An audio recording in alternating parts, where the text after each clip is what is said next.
as any parent would tell you, when there is great trauma, you focus all your attention on your kids. And that's exactly what I did. I wanted to make sure they were okay. I did everything and anything I could think of to stabilize their lives and get them help, and kind of neglected myself.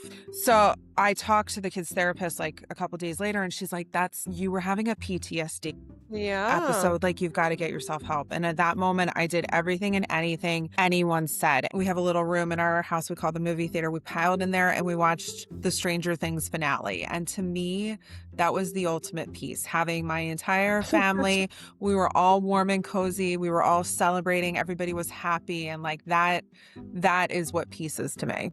Hi, I'm Yegi. I'm an entrepreneur and success coach who wants it all: family, luxury, career, and the freedom to do whatever I want whenever I want. And I'll do whatever it takes to get there. I created the Yegi Project to document my journey and inspire others to do the same. My mission is to change the world by influencing and leading others to do what they love and live fulfilled lives.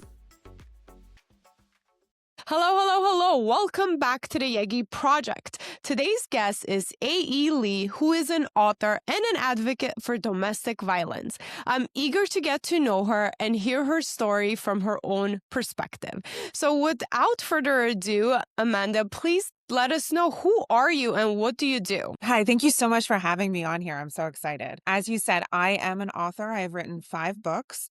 I'm Wow. also an advocate for domestic violence. So I like to say I turned lemons into lemonade, or a lemon drop martini, I was just thinking that, the adult version. the adult version. About 6 years ago, I found myself in an abusive marriage and struggling, trying to figure out how to get out. Didn't know how to protect my children if I wasn't there. And then one night, my door literally blew open. My then husband threatened to kill me and our children. Went as far as got a gas can and a lighter because he said he was going to burn the house down with us in it. And when I grabbed my 3 and 5-year-old and we ran for our lives at that moment, literally through the door, my door was left wide open. And what I thought was the worst moment of my life actually turned into my Independence Day. And, Wow. my goal of writing, my goal of going on podcasts is to show other women and men, because it's not just men abusing women, it's women abusing men as well, and same-sex abuse as well, that your life, there is a beautiful over the rainbow moment for you when you get out. It's hard. It's isolating, but like I said, the worst day, that what I thought was the worst day of my life turned out to be my Independence Day. And I have used that to fuel what I've now discovered as a passion. Wow. Well, congratulations on that newfound freedom and Thank independence, you. as you Thank you. mentioned. And how long ago was this, you said? It was almost 7 years ago. It was the August before COVID hit. It was August 2019. August 3rd at 8:59 p.m. to be exact. Gosh, I can only imagine that was a life-changing moment. It was. Now, prior to that, what was life like for you? I know that was a big moment for you to change things around, but Mhm. take us back. How did you get started? Maybe even right out of high school. What was your passions, your career? Just take us back with your story so we could get to know you. Yeah, I mean, I think so many, like, graduating high school seniors feel the angst as well. I had no idea what I wanted to do.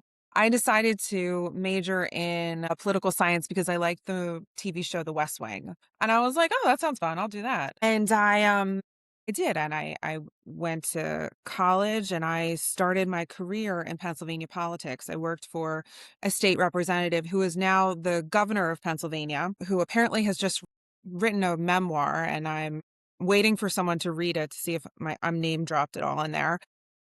Oh, that's cool. Yeah, I worked for him for 7 years, but I didn't love it at all, and I knew I wanted to do something else. And my mom and my sister sat me down, and I like to call it, they had a career intervention with me. I come from a long line of teachers. My parents were teachers, and that's where they met and fell in love, at the elementary school they taught at. My sister is an assistant principal at a high school in Pennsylvania. And I resisted wanting to go into education because I just did not want to be like the rest of them. I want to be different. Right? I didn't want to go into the family business. Us sound like a bunch of mobsters when really it's a bunch of teachers. And they sat me down and my mom was like, I will pay for one class at the community college. Just do it for me. And I was like, oh, like I have time for this. And all my at 22 I thought I knew everything about the world. And it turns out I took that one education class and I loved it. That's hilarious. It's Yeah. very true. When we're in our 20s, we do think we have life figured out and we know it all. I now know some people in their early 20s who will remain nameless in case they listen to this, but they know who I'm talking about. And I'm like, was I like that? And Most likely. according to my mother, I was. So yeah, and then I went back to school and for education. I met my ex-husband and moved down to Virginia and I've been here ever since. Wow. What is one thing most people don't know about you? That's such a great question. I don't know. Well, you're a writer and author, so I'm sure you're used to sharing a lot of stories. I am. I am. Oh my gosh, you totally caught me off guard. One thing that people don't know about me. Any hidden talents, weird foods you enjoy? My gosh. I am deathly afraid of clowns. That's a good one. I didn't, yeah. Yeah. I Is mean, there a story that goes with that, or you just my children know this and my husband does too, but yeah, no, I am deathly afraid of clowns. No, there is no story. There's no good story. I mean, I dressed up as a clown as a kid for Halloween a couple times when I was like little, but no, I don't know. I mean, I don't know what it is, but just not your cup of tea? I don't think I understand it, and that's probably why I have this fear of clowns. In fact, my first year teaching, I had parents that were professional clowns, and they gave me a Christmas gift, and they had a business card, and it had their faces on it, and I had to throw it out. I can't look at this. I was like, "Yeah, look at this. I don't know why do Haunting I me. have this?" Yeah. Yeah. Now, fast forwarding to today, so you were in education, you Mhm. ended up teaching. How did you end up writing and Yeah, so the writing really came out of what my children and I went through. I think as any parent would tell you, when there is great trauma, you focus all your attention on your kids. And that's exactly what I did. I wanted to make sure they were okay. I did everything and anything I could think of to stabilize their lives and get them help and kind of neglected myself. And I which was is told, natural for a which is mother, natural. especially with young kids. I can only Yeah. imagine.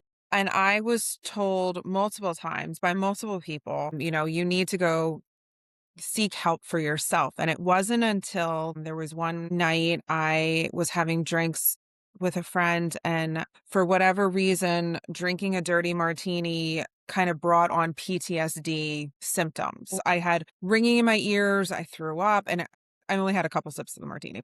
So I talked to the kid's therapist like a couple days later, and she's like, that's you were having a PTSD Yeah. episode. Like, you've got to get yourself help. And at that moment, I did everything and anything anyone said. And one of the things that was suggested to me was I needed to find a creative output. I needed to do something with my hands. So it was the height of COVID.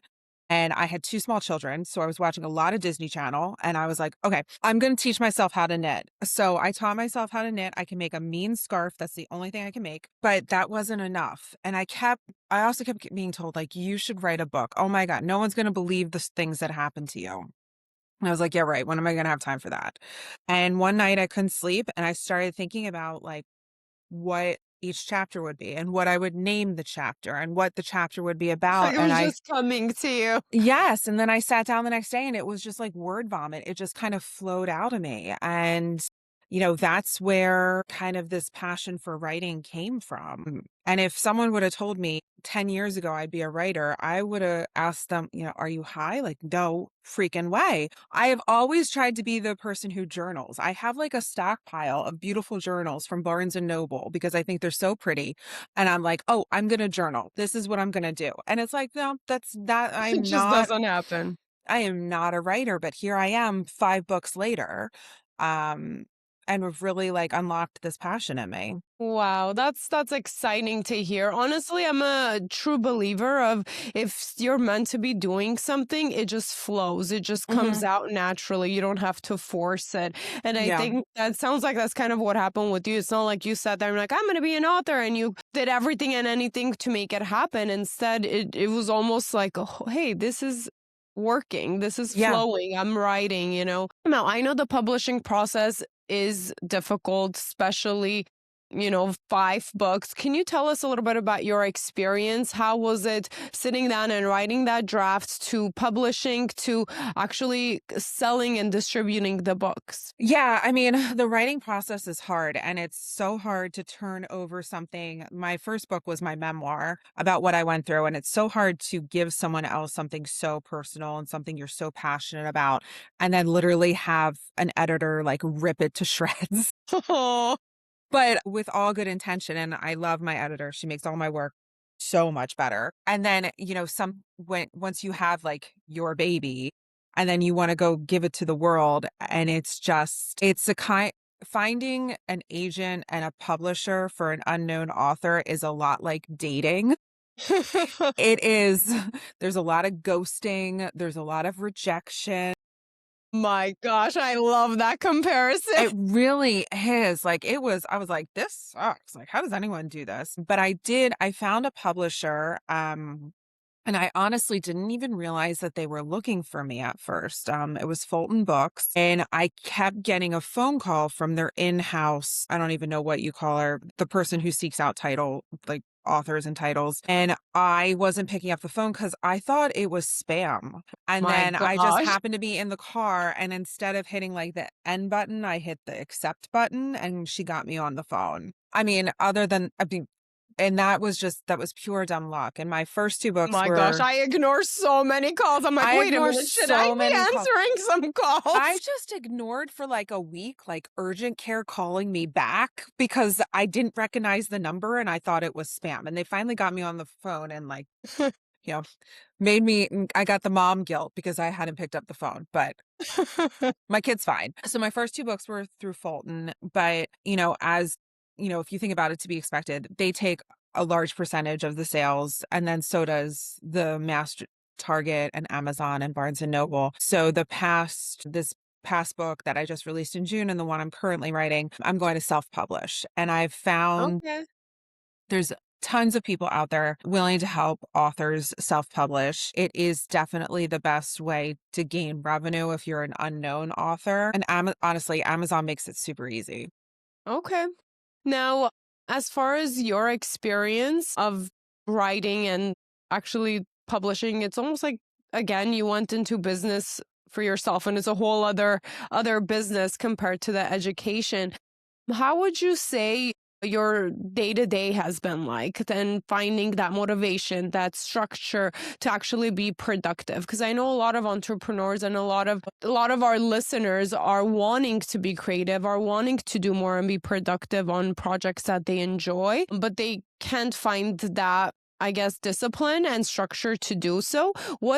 How is it like for you? If we were to follow you around for a day, what does your day to day look like? Yeah, I mean, it's hard. We were just discussing before we started recording. I am in Virginia. We just had a massive snowstorm. So, and I'm in the process of writing my next book, and I'm like, but Bridgerton's coming out tomorrow. Like I've got to watch season 3 again. There's like 4 loads of laundry. What I do when I am in the process of writing, like I make myself a schedule. For me, what works for me is I outline the book first. I then come up with character backgrounds, and then I come up with a writing schedule. And the writing schedule looks different depending on what I'm writing or how soon I need to meet a deadline. I don't have a deadline for this current book, so I am just writing a chapter a day. I have a rough idea of where I want it to go. I have a rough idea of how many chapters I want and how long I want them to be. But it is in order to be successful with something like being an author, you have to have some sort of self-discipline because it's hard, especially being a mom. I mean, I have 2 children. My husband has 5 children, so we have 7 children. So you It is remarried. I You did. remarried. I Oh, did. Yeah. Thank you. congratulations. That makes me Yeah. very happy, and for Thank our you. audience Yes. too, Yes, I second did. chances. Get it right the Yes, second time around. I did. I did. But that's 7 kids, which is a lot. And there's school pickup and drop-offs, and there's basketball My and gosh. dance and I mean, there's And you all the mentioned things. mom guilt, if you drop the ball with the kids, it's just, and you can't Yeah, focus on anything else. So I can only imagine how yeah. busy life is with that There's many kids. projects, yes, and there's moments where I sit down to write, and then my son's at my office going, "So I have this poster I need to do on this composer," and I'm like, "What? When's it due? Tomorrow. Awesome. Okay, well," so I try to carve that time out. I make the schedule, and I try to be as transparent. My husband's great. He is a great support. If I'm like, okay, like I need to go write, he does his best to make sure that he holds down the fort. And everyone kind of steers clear of my office. That's great. I love that you have that system. And I can only imagine you need like backup scheduled time. So if that first slot gets taken over, at least half of it by kids, you Yeah. can have a backup writing slot. I always am like, I will not go to bed until I've done this because then it just piles up and then I get behind and that causes me anxiety. So even if it means I'm up till midnight, I will get what I need to get done. But yeah. And then when I'm doing podcast interviews, there is a fair amount of bribing and threatening that goes into. Help Don't you dare interrupt me. me. I can now hear you you. wrote now you wrote 5 books. Which one is your favorite? Can you pick one? Top two?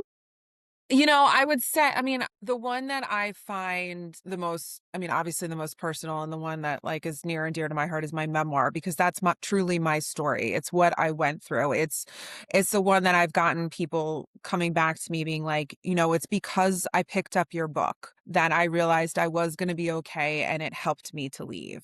No. Or my gosh, Amanda, I gave your book to my daughter and it's made such an impact. Or your story reminds me so much of my story. So I Can you think, share the title for our listeners? sure, the title of my memoir is called One of the Lucky Ones. And you can find all my books. They're all on Amazon, but a complete list of my works is on my website, which is author.aelee.com. Awesome. Thank you. Yeah. So so that has to be your all-time favorite. And I think what was so. your first book as well, right? It Your was my first baby.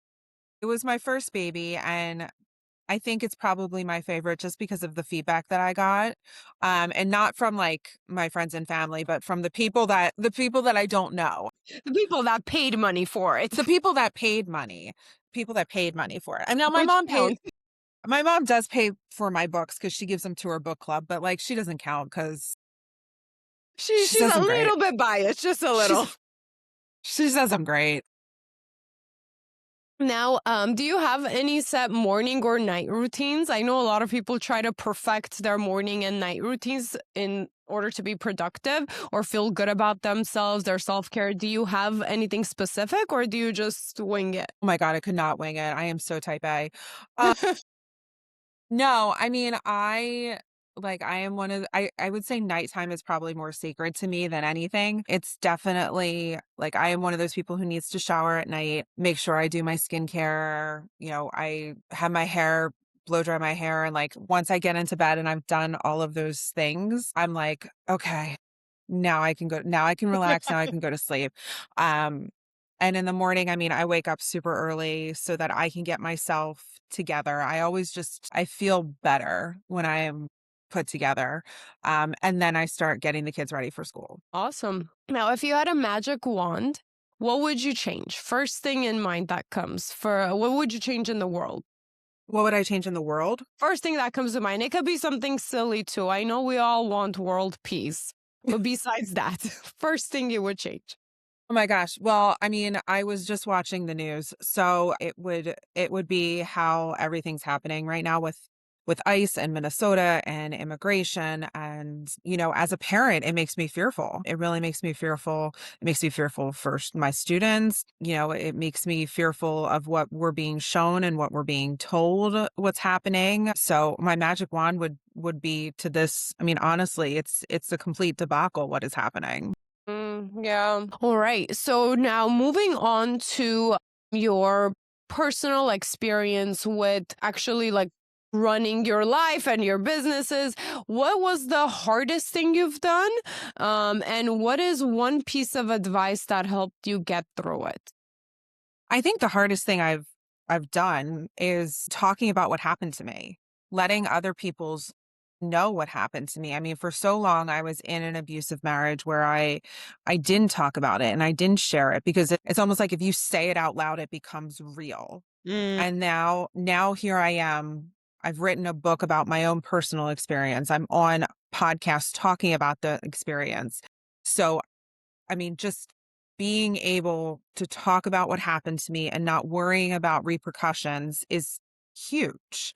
And the reason I do it is because if just one person is like, that resonated with me, I want to learn more, or I read your book and it gave me courage to leave, or I listened to your podcast and it really reminded me of something that happened to me, like mm. that makes it completely worth it to me. What's the top three advice you would give to our listeners who are in an abusive relationship? I really only have one piece and I say it time and time again, and that is no one ever regrets leaving. Mm, I mean, if you think about it and even if you have no yeah, that's experience with it, powerful. Yeah. no one ever goes, I wish I would have stayed longer.